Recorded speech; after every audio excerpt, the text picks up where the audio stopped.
Hola, bienvenidos nuevamente a Voces Laboro, el podcast. El día de hoy estaremos Kaori y yo tocando el tema sobre la regulación del teletrabajo. El objetivo de este episodio es poder brindar información y todos los alcances que se regulan en nuestra normativa respecto al teletrabajo, con la finalidad de que se pueda dar una correcta implementación en las empresas y poder aclarar algunas dudas que surjan respecto a esta modalidad.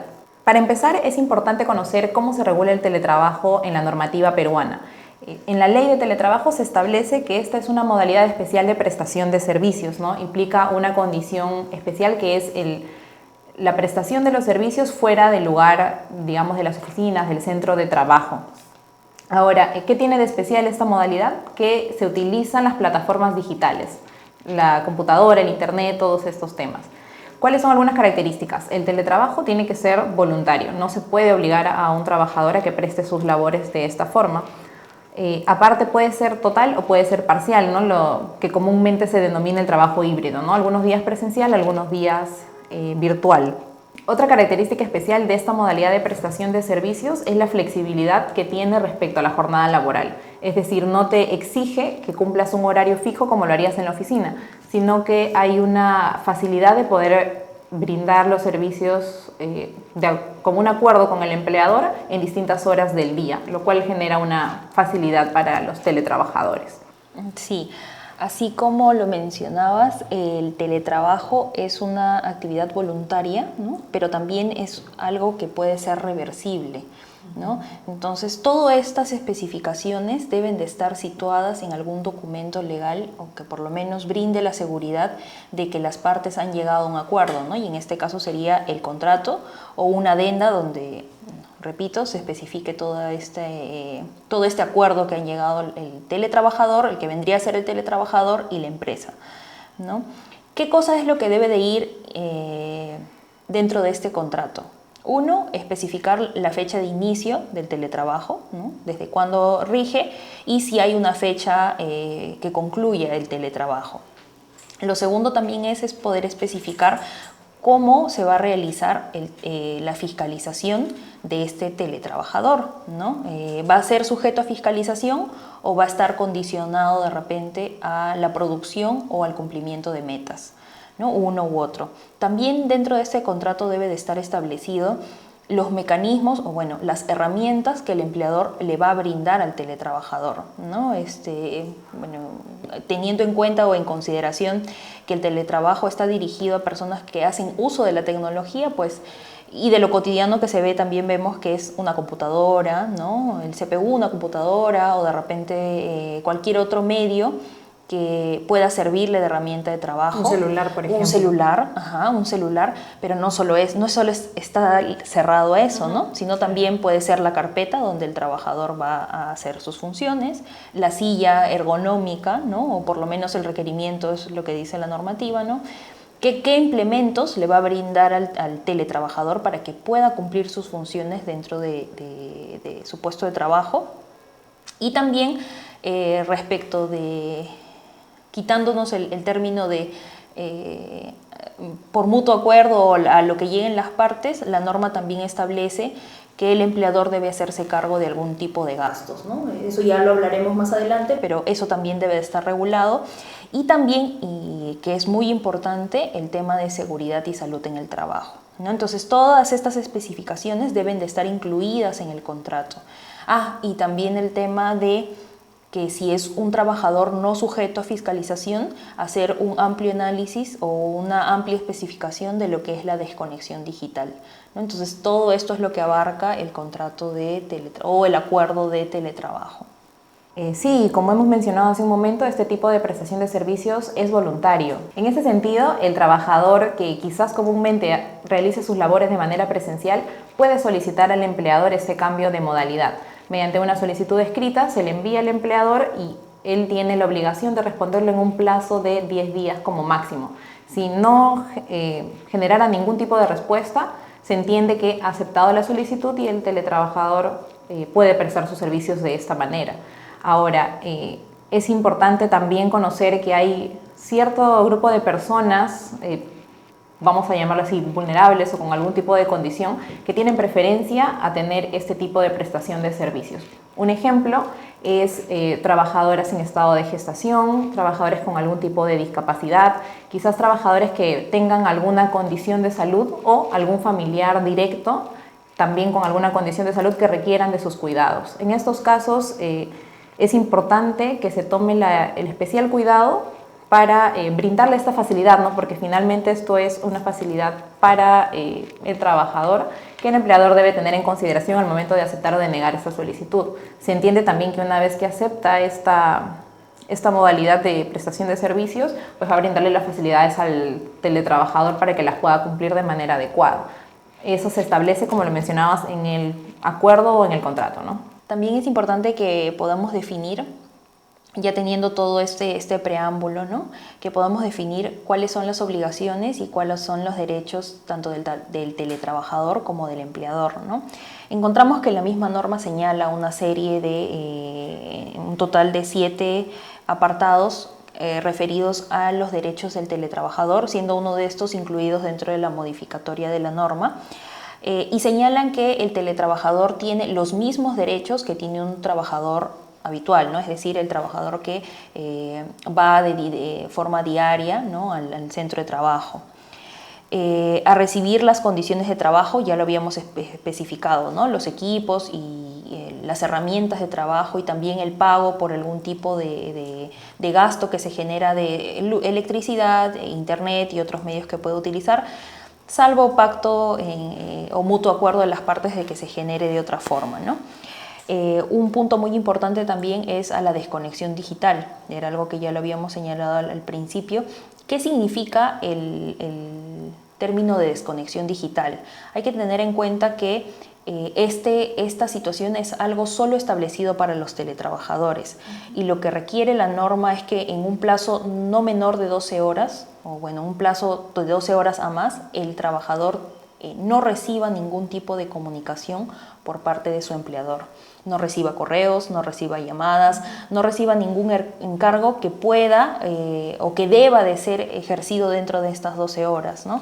Y en el caso de los teletrabajadores que no son fiscalizados, es más difícil aún poder hacer la evaluación de esto, ¿no? Entonces ya dependerá de cada empresa cómo regula o cómo genera sus políticas internas para que no se vulnere esto que ya ha establecido la ley. También tenemos otro punto que es muy importante, ¿no? Que el teletrabajador tiene derecho a su intimidad, tiene derecho a su privacidad. Antes de entrar a este tema conversábamos respecto de si es lógico o es algo correcto que un empleador le ponga una cámara, ¿no? dirigida al teletrabajador o cumpla sus 8 horas de trabajo con la cámara prendida. La cámara y el audio. Y el audio, ¿no? O sea, ¿qué tanto eso está permitido por la ley? Bueno, entendemos que eso no se puede hacer, ¿no? Que debe de proteger la privacidad y la intimidad del trabajador. También tenemos que el teletrabajador tiene el derecho a estar informado de estas condiciones, ¿no? O sea, ¿qué incluye el teletrabajo? ¿Qué modalidad esta modalidad te estás ingresando? ¿Qué beneficios o qué cambios tienen? Bueno, todo eso debe de ser informado mediante el acuerdo o alguna política interna que tenga la empresa. Y también que el tiempo no laborado por el trabajador a causa de cortes de suministro de luz o la falta de servicio de internet debidamente acreditados no puede ser motivo de descuentos de las remuneraciones del teletrabajador, ni tampoco es objeto de recuperación posterior. Claro, sucede que este es el riesgo que tiene que asumir el empleador, ¿no? Y esto no está sujeto a acuerdo entre las partes. Si existe una prueba que evidencie que efectivamente en este periodo del horario de trabajo el teletrabajador no ha podido cumplir con sus funciones por no tener luz o por no tener internet y que no es producto, no sé, de falta de pago, entre otras, sino que se generó, bueno, el teletrabajador no puede ser descontado, no puede ser visto afectado dentro de sus remuneraciones, ni tampoco pagar esas horas a posterior, ¿no? La norma lo ha dejado claro.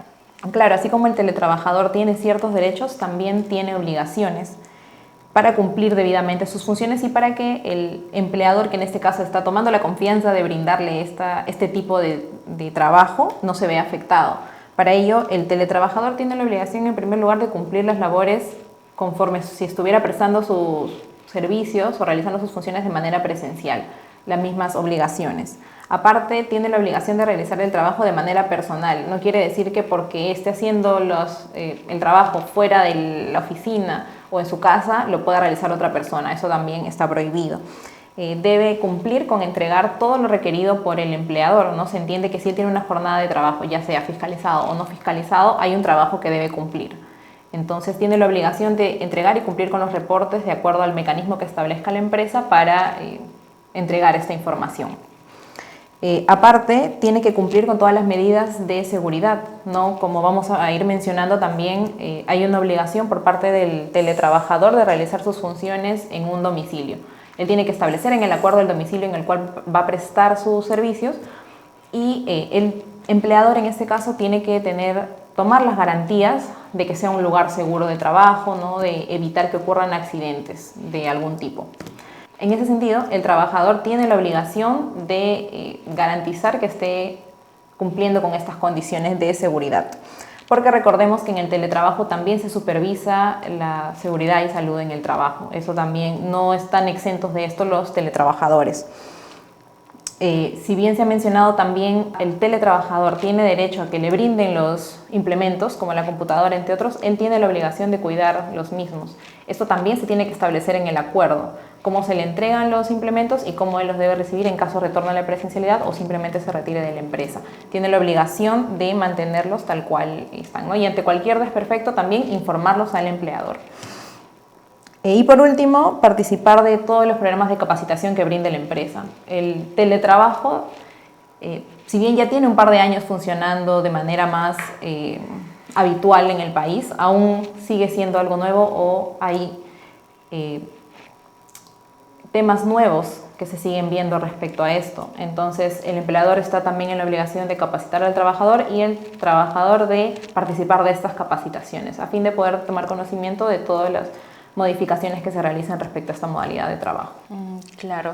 Si bien esta norma lo que intenta hacer es, como bien lo mencionabas en un principio, flexibilizar la jornada laboral o las relaciones laborales, encontramos también que con la modificación de esta norma, si bien es una norma bastante flexible, también la encierra o la encapsula, puesto que establece que si bien el teletrabajador tiene el derecho de decidir dónde puede prestar su servicio de teletrabajo, lo cierto es que en esta modificación se incrementa o se incluye que el teletrabajador debe informar a su empleador si va a cambiar de lugar habitual. O sea, lo que nos dice este apartado es que ya el teletrabajador, por ejemplo, no puede hacer sus labores 2 días en su casa y 3 días en la casa de su amiga y 4 días en la casa de los papás y otros días en la casa de playa, ¿no? Sino que la norma aquí sostiene de que por un sentido de correcta comunicación, por un sentido de evitar peligros, evitar riesgos, ¿no? El teletrabajador debe de cumplir sus funciones dentro de un espacio habitual, ¿no? Y si va a cambiarse, como por ejemplo mudarse de domicilio, este debe de informarlo por lo menos con 5 días de anticipación, ¿no? Entonces acá encontramos que la norma tan flexible tampoco es, ¿no? O sea, ya pone ciertos límites para que el teletrabajador tenga un espacio específico de trabajo. Y esto también se ha podido ver porque de repente en la práctica, ¿no? Se evidencian que este tipo de cambios, de que el teletrabajador vaya de un lugar a otro, pueden generar algún tipo de riesgos,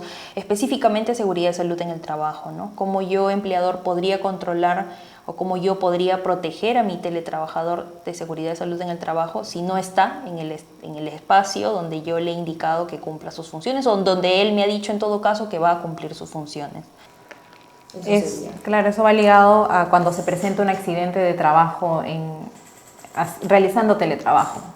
Lo que establece en este caso el reglamento es que el accidente de trabajo que ocurra en esta modalidad tiene el mismo procedimiento que si fuera de manera presencial las labores. El teletrabajador va a tener que demostrar que este accidente ha ocurrido en el lugar donde presta habitualmente sus servicios, con los implementos que la empresa le otorgue y dentro de la jornada laboral. Con todo esto, el empleador va a determinar que esto ha sido un accidente de trabajo y tomar las medidas del caso también. Tiene la obligación de hacerlo el empleador. Es importante también tener en cuenta que así como el teletrabajador está protegido por el tema de seguridad y salud en el trabajo, también se encuentra protegido respecto del hostigamiento sexual laboral, ¿no?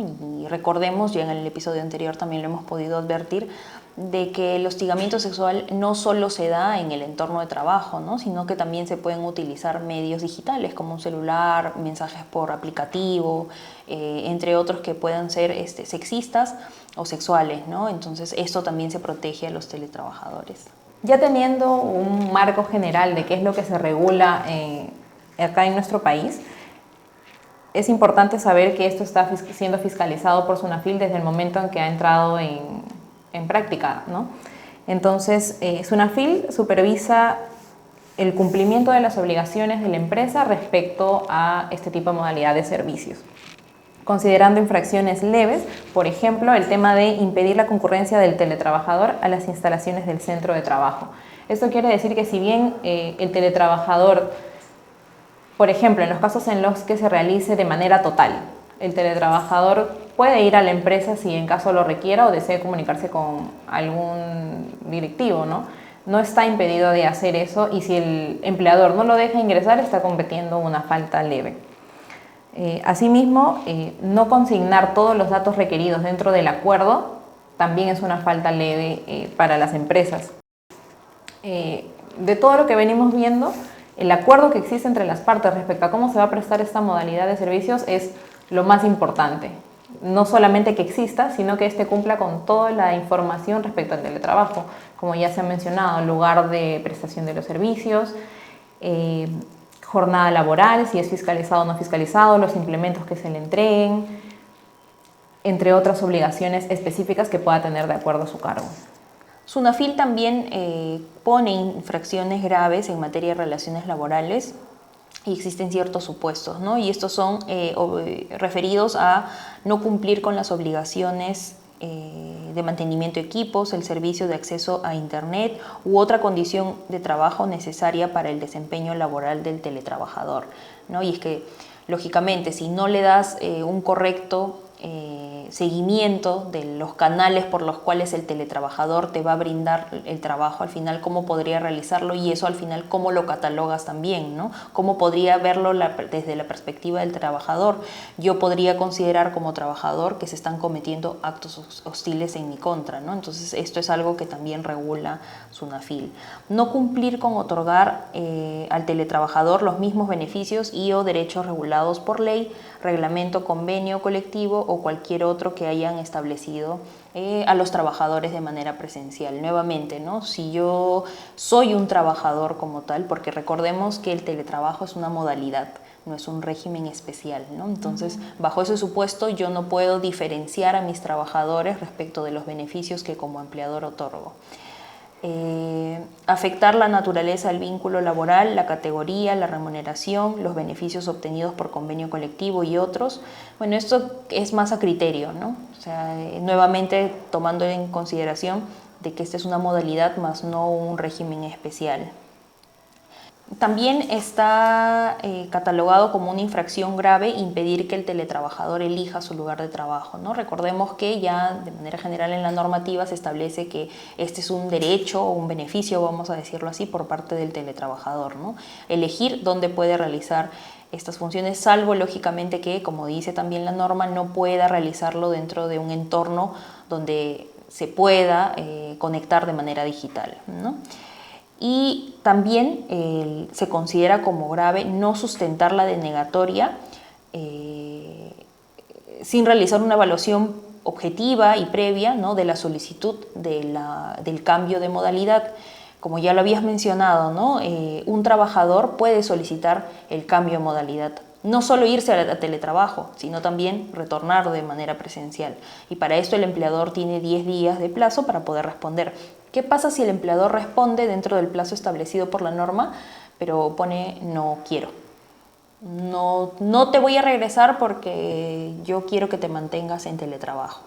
Bueno, la norma aquí establece, ¿no?, criterio de SUNAFIL establece que esta es una conducta que debe de ser sancionada como grave, porque lo que señala SUNAFIL es que el empleador debe de sustentar el motivo por el cual el trabajador no puede o está impedido en todo caso de retornar de manera presencial o de irse al teletrabajo. Sí, y por último también tenemos las infracciones que son catalogadas como muy graves en materia de relaciones laborales. Una de ellas es no respetar la intimidad o privacidad del teletrabajador. Como se ha mencionado de manera previa, el empleador no puede obligar al teletrabajador a un control del espacio privado donde él se encuentra, que es su domicilio, donde también se puede entender que quizás no está solo, ¿no? Sino que convive con otras personas. Entonces, el empleador no puede violar esta privacidad o intimidad del teletrabajador. En caso él lo consienta, o sea, alguna reunión, quizás algún tema más específico, se puede realizar siempre con consentimiento del teletrabajador. Y por último, no respetar el derecho del teletrabajador a la desconexión digital. Lo que podemos observar de acuerdo a la norma y a las últimas modificaciones es que se toma bastante en consideración el respeto de la desconexión digital de los teletrabajadores. Es decir, no se puede trabajar todo el día, las 24 horas, ¿no? El hecho de que uno esté en su casa o fuera de oficinas de trabajo no implica una disponibilidad total para el empleador, que es algo que en la práctica se ve muchas veces y es por eso es que se ha llegado a esta prohibición en todo caso. ¿No? Debe existir por parte del empleador un respeto de la desconexión digital de los teletrabajadores. Es importante que las empresas mantengan una política de teletrabajo. Hoy en día vemos de que se ha de cierta manera naturalizado que algunas funciones de manera repentina, como por ejemplo paros, ¿no? O una huelga que ponga en peligro la vida o la salud del trabajador, vemos que se toman ciertas medidas, como por ejemplo que no asistan al trabajo o que puedan llegar más tarde. Bueno, en el supuesto de que no asistan al trabajo y realicen teletrabajo, ¿cuál es el pacto que se ha llegado con ese teletrabajador? ¿No? Porque, claro, uno está asumiendo de que ante esa situación grave, ¿no? de la misma sociedad, el trabajador ya no asista por ese día a una jornada de trabajo. Y en esos casos, ¿cómo se realiza el seguimiento del teletrabajo? O sea, yo no solo debo de esperar tener una jornada habitual de teletrabajo para iniciar con el procedimiento de establecer políticas, establecer condiciones con mis trabajadores, ¿no? Como repito, es algo ya naturalizado y lo que una empresa debería de tener es la prevención, ¿no? Incluir una política donde se establezca de manera general que en los casos los trabajadores que van de manera habitual, de manera presencial, ¿no? Y por obvias razones tengan que no asistir a las labores y realicen labores de teletrabajo, pues ellos asuman, por ejemplo, ¿no? Se me ocurre, el costo de la luz y el internet de ese día de trabajo, por ejemplo, ¿no? Y entre otras condiciones, ¿no? Seguridad y salud en el trabajo. En el hipotético de que ese día el trabajador sufre un accidente, ¿cómo lo tengo regulado? ¿Cómo lo he mapeado? Entonces ya las empresas no pueden ser ajenas a este estilo o a esta modalidad de trabajo y por el contrario deben de asumir que este es un nuevo reto y afrontarlo con lo que viene, ¿no? Que es la forma actual en cómo se está trabajando. Teniendo en cuenta eso, también es importante mencionar que de acuerdo a lo que se ve en la práctica, en el día a día, muchas empresas están optando por esta modalidad de prestación de servicios debido a que les genera beneficios también a ellos como empresa. ¿En qué sentido? Por ejemplo, es una reducción de costos para el empleador. Al no tener que quizás mantener gastos comunes de oficina, entre otros. Otro punto es el tema de la flexibilidad con los trabajadores y atracción de nuevos talentos. También se ve mucho que hoy en día las personas que buscan trabajo, un atractivo para ellos es el tema de que se les ofrezca el teletrabajo. En ese sentido también es positivo para la empresa tener quizás mejores talentos en una modalidad distinta de trabajo. Sin embargo, esto también implica algunos retos para la empresa. Entre ellos, cómo tener un control de la productividad por parte de los teletrabajadores. Es por eso que también establecemos que en el acuerdo de trabajo que hay entre el empleador y el teletrabajador haya un correcto mecanismo de supervisión de las funciones. ¿Con qué finalidad? De que no afecte la productividad que tiene la empresa como tal. Y pues tener un conocimiento amplio de lo que establece la norma para evitar contingencias dentro de este ámbito. Bien, entonces, como hemos visto durante todo este episodio, ¿no? Es muy importante que las empresas puedan llegar a acuerdos con sus teletrabajadores o con los trabajadores a los que deseen pasar a esta modalidad, y como lo había mencionado, que implementen correctas políticas de teletrabajo, ¿no? Para que no puedan verse ajenos a la situación actual, a lo que vivimos de manera cotidiana hoy en día, ¿no? También es importante que las empresas puedan comunicarse de manera correcta con sus trabajadores para cualquier tipo de situación de venida del teletrabajo. No solamente son empresas que ya venían funcionando de manera presencial y ahora desean hacer un cambio a teletrabajo, sino también hay empresas que ya se están formando con este tipo de prestación de servicios. Es decir, que empiezan una empresa y sus trabajadores ya todos son teletrabajadores, quizás porque han visto que es algo más conveniente para la empresa. En ese sentido, también es necesario desde un inicio contar con estas políticas, con los protocolos para iniciar este tipo de trabajo, para que no se vean afectados ni los teletrabajadores ni los empleadores. Siempre la recomendación para las empresas va a ser tener las cosas claras, de preferencia por escrito, ¿no? Bueno, siempre por escrito, y con una conformidad por parte de los trabajadores o teletrabajadores en este caso, a fin de evitar cualquier tipo de contingencia, porque como ya hemos visto, esto también acarrea multas e infracciones por parte de SUNAFIL. Sí, claro, es muy importante que las empresas cuenten con una debida asesoría legal, ¿no? Toda esta modificación, todo este cambio y toda esta implementación de la nueva normativa o la nueva normalidad hace de que muchas veces las empresas puedan tomar decisiones por costumbre o porque consideran que es lo lógico o lo correcto, y pueden estar infringiendo normas que no solo van a verse perjudicados a nivel administrativo, sino también a nivel judicial, ¿no? Y entiendo yo que eso es lo que las empresas quieren evitar, ¿no? Por eso un correcto asesoramiento legal es como que lo preventivo, ¿no? Claro, considerando que esta normativa, tanto la ley de teletrabajo como su reglamento, son bastante específicos, abarcan casi todos los puntos, pero referidos al teletrabajo. Entonces, como tú dices, no se puede asumir o pensar cómo es lo lógico, ¿no? Hay que seguir de manera adecuada lo que indica la ley, porque para algo está regulado este tema. Así es. Bueno, gracias por habernos acompañado en este episodio donde hemos hablado o hemos tratado de hablar sobre la regulación del teletrabajo. Esperemos sea útil y recuerden poner sus comentarios. Nos vemos hasta la próxima.